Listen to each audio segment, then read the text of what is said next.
Many Christians believe that going to church on Sundays, saying a few prayers and believing in God in their own way is enough to feel safe. But today I will share with you one of the most shocking near-death experiences ever recorded, a true testimony, one of the most well-known in the world, that has brought millions to tears, a vision that has shaken even theologians, pastors, and end-time scholars, because what was seen wasn't heaven, it was hell. And it wasn't full of atheists. It wasn't full of witches. It was full of Christians who knew the scriptures, who always went to church and prayed, but had made a subtle mistake, one that over time had become almost normal, accepted, even justified. Today, I invite you to listen carefully, because this isn't a story meant to scare. It's a cry to awaken, a chance to examine your heart, and maybe to decide to change your life before it's too late. Before we begin, I ask for a small gesture that makes a big difference. Type amen in the comments and leave a like on the video. This helps us bring testimonies like this to more hearts every day and to walk together as Christians who truly follow the word of the Lord. My name is Michael Donovan, and if you had met me until a few years ago, you would have thought I was a man. In order, I worked as an analyst for one of the largest financial companies in the Midwest, well-pressed jacket, sober tie firm, handshake. I spoke little about myself, but I never missed a prayer meeting. I could quote the Psalms with the precision of a surgeon, and I regularly donated to the church orphanage and was out of tune like a missing chord in a perfect symphony. It wasn't the first time God had shaken me. There had been another moment. I still remember it as if it were yesterday, even though Even though almost 20 years had passed. I was 19 and fighting a raging fever to the point that my body trembled as if in an earthquake. That night, while my mother bathed my forehead with a damp towel, I saw something. Not with my eyes, but with my spirit. I was above a city I didn't recognize, suspended in midair, and everything was gray. There was no sun or stars, only fog. Then two enormous towers emerged from the mist, and within seconds collapsed one after the other, as if an invisible giant had struck them in the heart. Invisible giant had struck them in the chowdit. Names, others prayed, others fell and did not get up. A wind full of dust hit my face, and then darkness. I woke up trembling. I told everything to the pastor of my church, who replied with an embarrassed grimace, "Michael, it must have been the fever." Leave these 10 days later, I saw the same scene on the news, September 11th, 2001, New York, the Twin Towers. My mother screamed in front of the screen the exact scenario I had seen, down to the detail of the smoke that enveloped everything like a blanket of death. But I also didn't become the man I should have been. Instead, I put myself off in silence. I continued to live well, to work. Hard to be a good Christian. But I stopped listening to that inner voice, slowly extinguishing it as one suffocates a candle with their fingers. I convinced myself that it was enough to pray, participate, appear until that day, January 15th, 2019. I had just finished a tense meeting. My boss had accused me of making a mistake in a projection on the bond market. It wasn't true, but instead of defending myself, I remained silent. I swallowed the anger like poison. That evening, I had to go to the pharmacy. My blood pressure had dropped in recent days. Nothing serious, they said.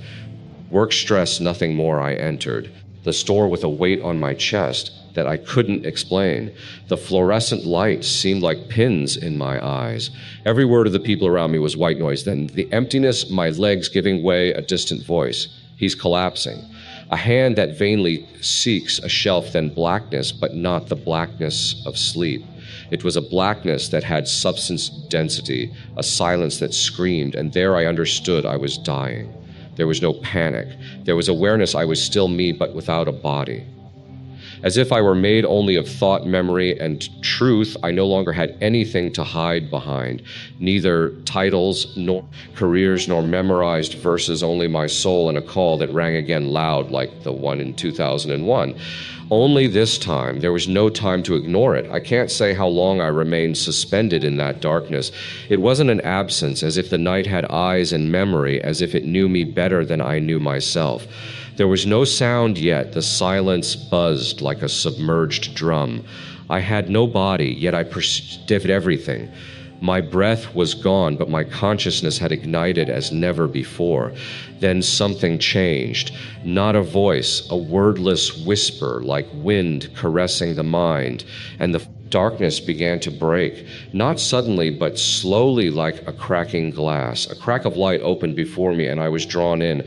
I found myself in a place that no language can accurately describe. It looked like a garden, yes, but not like the ones cultivated on earth. It was a garden broken soulless. The trees were twisted as if they had suffered too much. The branches bent towards the ground like hands in eternal prayer. The ground beneath my feet was dry but not dead. It breathed, and it breathed pain. I walked barefoot but felt no pain, only regret, not mine, of others, of millions. It was as if every grain of soil told unsaid stories, unmade choices, unheard prayers. Every leaf whispered names, every stone carried memory. That garden was the echo of lost opportunities. In the center, I saw a fountain, but instead of water, sand, fine golden sand falling from an invisible hole and disappearing into nothingness. Each grain seemed like a second, a possibility. Each falling second said, "Too late." I approached. When I placed my hand on the edge of the basin, a wave of images overwhelmed me. Not symbolic visions, real scenes, memories, not mine, of others. A woman knelt, was full of hatred for her sister-in-law. A pastor shook the hand of a newly baptized man. A pastor shook the hand of a newly baptized man. But in his heart, he was thinking about to grow his ministerial image.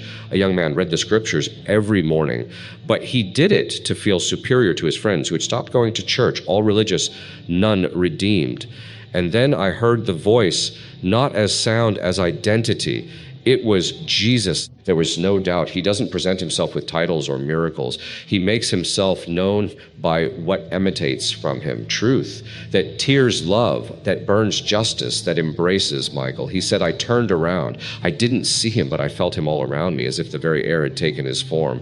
Before showing you what awaits you, you had to see this place. This is the garden where the seeds that never sprouted mature. It is the point where intentions not transformed into obedience wither. What place is this?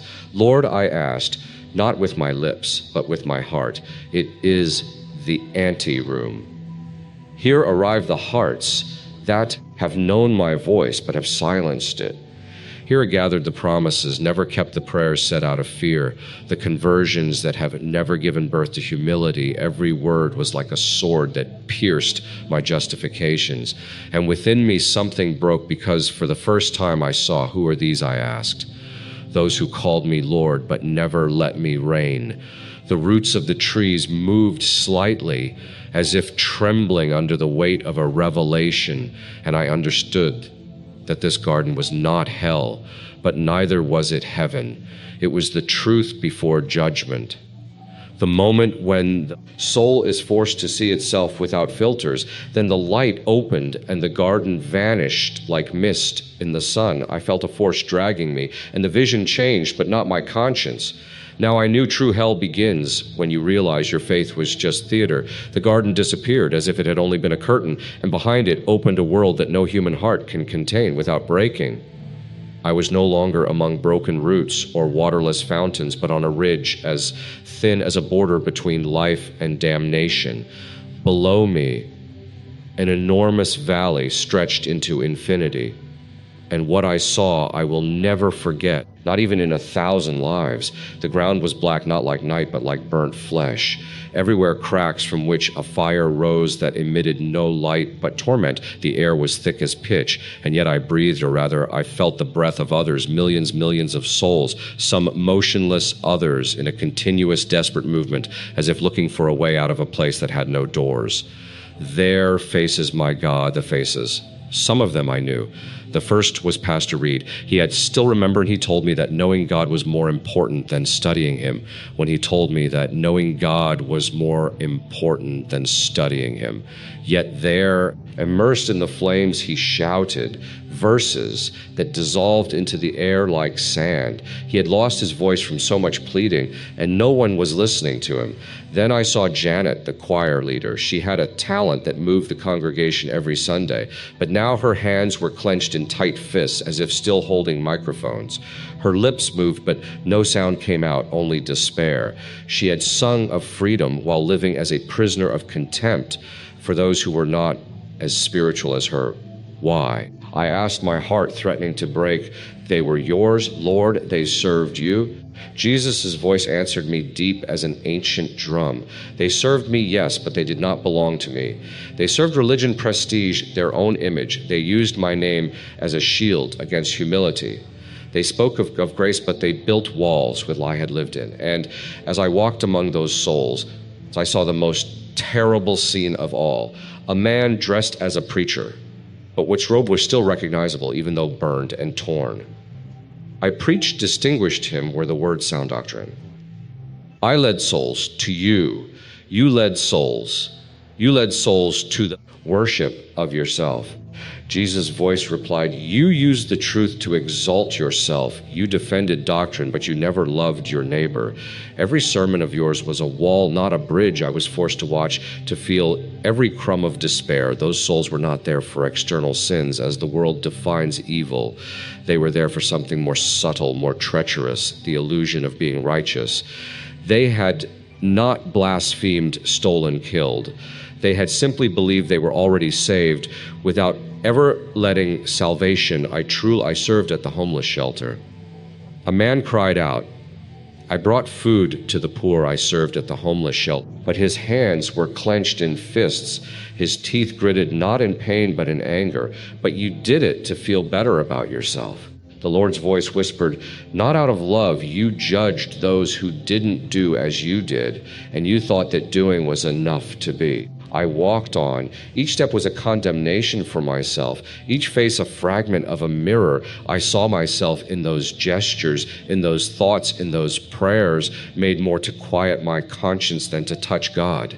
Then I saw something that made me falter myself, not in the valley, but above, still alive, standing during a worship service some years before, hands raised, eyes closed, but inside judgmental thoughts, I had observed a man in the front row with a dirty coat and had thought, what is someone like him doing here?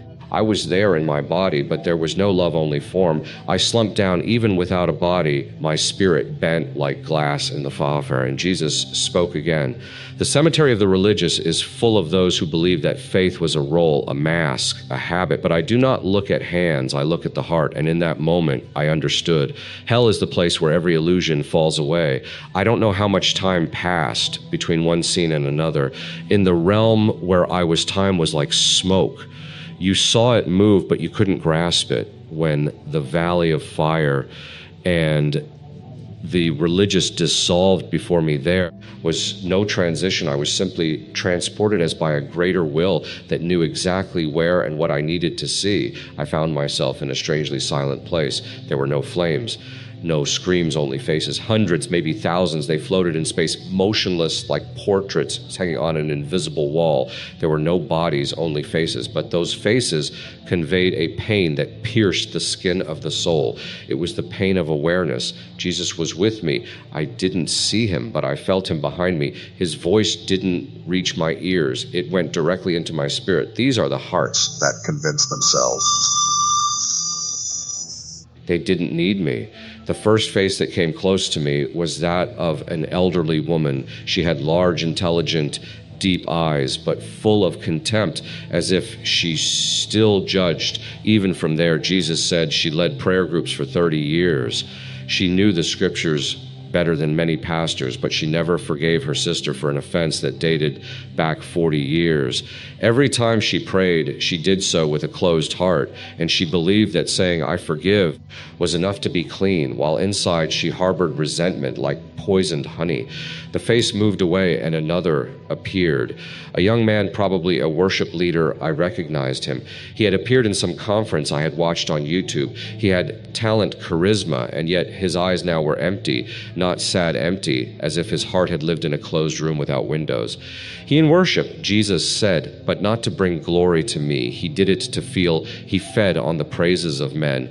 And every time he received applause, his heartened a little more. Each face told a story. Stories. I knew stories that resembled mine.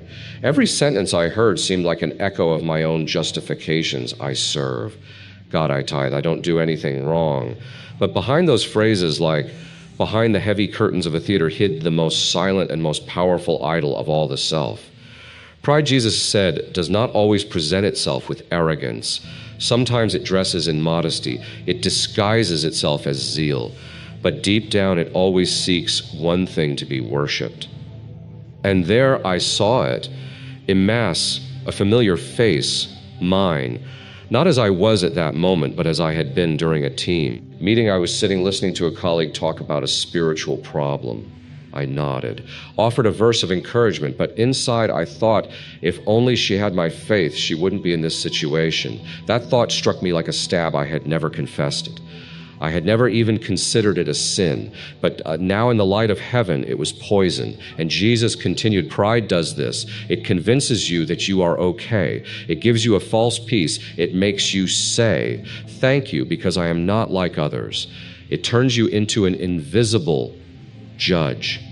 And while you judge, you condemn yourself. I knelt down even without legs. My spirit knelt because I could no longer deny that I had lived that way. I had hidden pride under verses, under church services, under the image of a good Christian. But now every excuse burned not with anger, but with truth.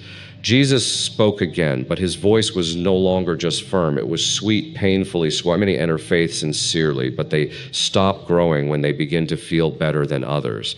That is where pride builds its nest, not among saints who believe they are no longer so. And I wept not with tears, but with memory so.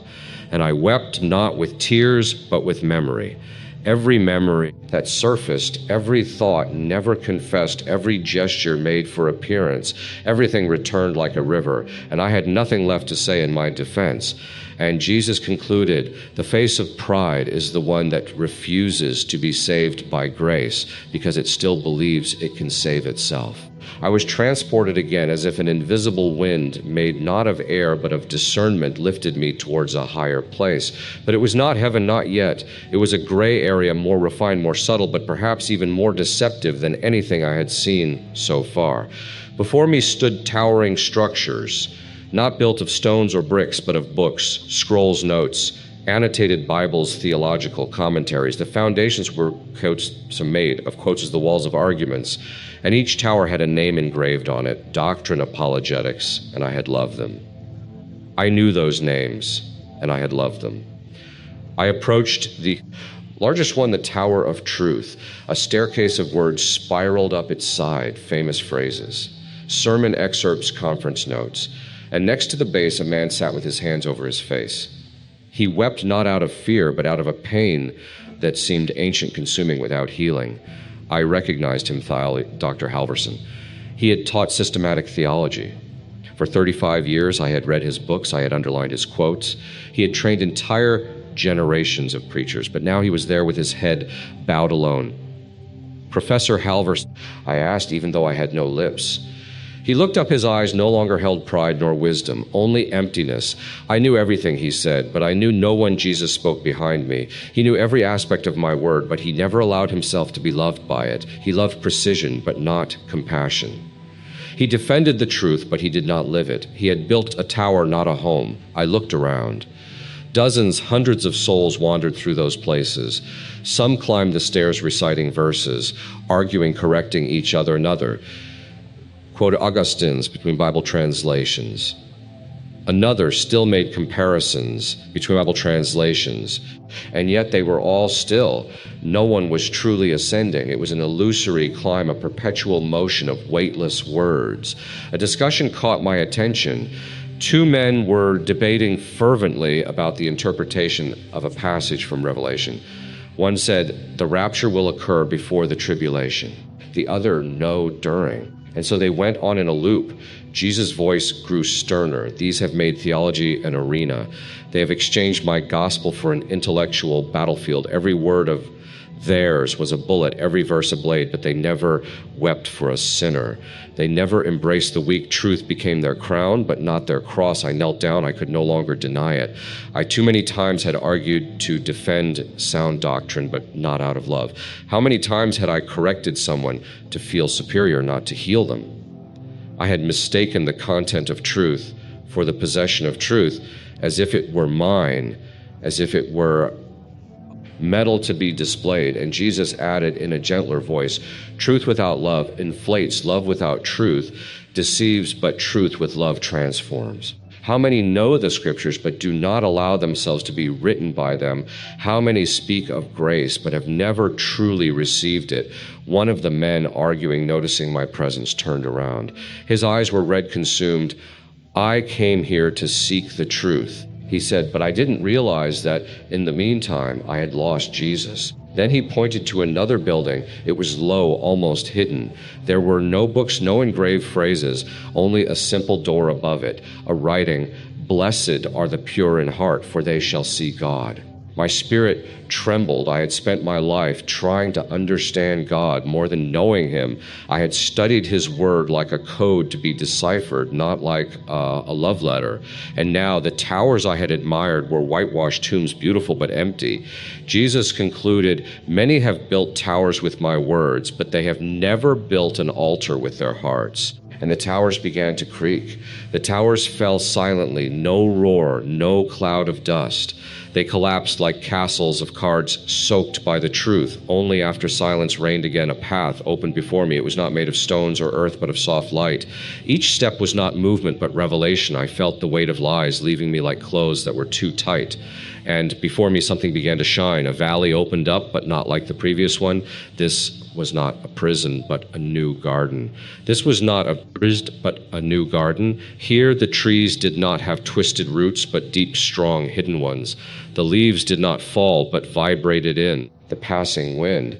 And there in the heart of that place, I saw them, the redeemed. They had no halos, no crowns. No one spoke loudly. No one showed off. They walked in simplicity. And yet every gesture, every glance, every smile was imbued with a glory that did not belong to them, but that passed through them like light, through pure glass. A woman folded a sheet on a rope. The gesture was so humble, but so full of peace that it seemed like a liturgical act. Jesus spoke to me. This woman washed clothes for the sick for 40 years without ever being noticed. Every gesture of hers was an offering. She sought no reward. She asked for no recognition, but heaven recorded every fold of her hands. An old man with a stick walked slowly through the garden. Every step seemed to guard a secret. He prayed for his community every night without anyone knowing. When he died, many thought his life had been useless, but his prayers saved lives he himself never knew. Then I saw a little boy. He couldn't have been more than 10 years old, but the light that surrounded him was more intense than all the collapsed towers put together. He died. Young Jesus said he was disabled, but in his silence, he loved more deeply than many preachers. His suffering was continuous worship. He never spoke, but he whispered love to me throughout his life. I walked on. I wept not with sadness, but with awareness. For the first time, I was seeing the true strength of mysteries, not toodles with thousands of followers, but the silent forgiveness of a widow, the caress given to an unnamed sick person, the renunciation made in the secret of a room. I saw a kneeling mother, her face worn by the years around her. Children played in peace. She raised 5 children in the faith Jesus said. No one ever applauded her, but every night she wrestled in prayer, and today her children lead others to me. She never stood on a pulpit, but she raised generations. And then I saw something that tore me apart, a figure myself, but transformed. Not the one I had known with an elegant jacket and underlined Bible, but a humbler, lighter Michael. He walked among the redeemed, not with confidence, but with gratitude. His gaze did not seek approval, but carried love. His hands were empty, but ready to serve, that Michael no longer wanted to be seen. He wanted to see. Jesus spoke with deep tenderness. This is the version of you that you can become if you choose the narrow path. If every day you let of siding of and let me live. If you choose the way of hiding, of forgiveness, of inner truth, this version of you is not far off. It is possible. But it requires you to die 1,000 times to pride, to vanity, to the fear of not being enough. I looked at him. No words were needed, only a yes. And I understood true salvation is not in knowing, in serving, in doing. It is in allowing oneself to be transformed, in saying, it is no longer I who live, but Christ who lives in me. I can't explain how it happened, but something began to call me back, not with a voice, with an attraction like the pull of water to its source. The garden moved away, but it did not vanish. It was as if it were being etched inside me. Every face seen, every word heard, every truth revealed, did not fade away, but were planted in me like eternal seeds. Jesus looked at me. This time I saw him not as a distinct face, but as an embodied light, a gaze that held together both fire and forgiveness, no condemnation in his eyes. Only truth, only love, but a love that burns away masks, that is not satisfied with almost. Michael, he said, you have seen what many see only too late, but you have been granted to return, not because you deserve it, but so that others may hear, not to boast, but to warn. His words were not suggestions. They were fire written on the heart. Every hour Christians die convinced they are saved and wake up in the place of eternal separation, not for visible sins, but for unrecognized pride, untransformed religion, heartless prayers. I looked at him with all that I had. How can I live now? Knowing this, you will live as a lit lamp in the midst of sleep. Not everyone will listen to you. Some will mock you. But you have not been called to convince, only to tell, and whoever has ears to hear will understand. Then he showed me a scene, a hospital room.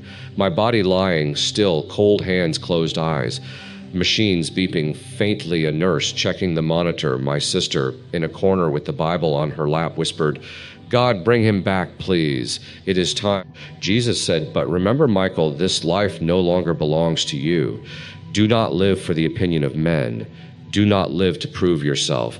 Live for me. Announce what you have seen, and let my spirit continue what I have begun. With those words, everything dissolved, not like a dream ending, but like a curtain opening. I opened my eyes, neon light, human voices, smell of disinfectant, the rhythmic beep of a heart monitor, a spiritual presence that slowly retreated, but not completely. I was back. The doctors said I had been clinically dead for almost 3 minutes, but in those 3 minutes, I had lived an eternity. No one understood what had happened. Maybe a neurological reactions I needed, but I knew. And I didn't need explanations, I needed obedience. Since that day, my life has changed. Not in an aesthetic sense. I still work, I still talk to people, I still go to church. But everything is different. Before I prayed out of duty. Now I pray like someone who breathes underwater and finds an air bubble. Before I read the Bible like an expert. Now I read it trembling. Before I spoke about God. Now I listen to him. I no longer try to appear a certain way. I no longer want to be that good Christian. I want to be real. I want to be broken. I want to be transformed. And this is the message I leave you with. If you have come this far, do not trust your heart if it has not been broken and healed. Do not trust your religion if it has not produced humility. Do not trust your works if they do not spring from a love that has destroyed and rebuilt you. Jesus will not come for the best. He will come for the least, the humblest, those who've given up relying on themselves, those who tremble at his voice, those who strip themselves of all appearances. Every hour someone dies, every hour someone wakes up in eternity, and too often they realize they never truly knew him. Do not wait. Do not wait for a cardiac arrest. Do not wait. Do not wait for a cardiac arrest. Do not wait for a sign. Do not wait until it is too late. The kingdom of God is made of naked hearts, not clean hands, brothers. And sisters, if you've made it this far, it wasn't by chance. This testimony is a wake-up call. Right in the comments where you're watching from. I want to know who you are, where you're standing watch, and where the Lord has allowed you to hear this message. If this touched your heart, don't keep it to yourself. Share it now. Send it to your family groups, your friends, to anyone who's drifted away from God. Do it now before the silence falls again. And if you haven't already subscribed to the channel, and turn on the bell, not to follow me, but to stay awake, to not miss even one more call from heaven. Time is running out, but it's not too late yet. Let's prepare together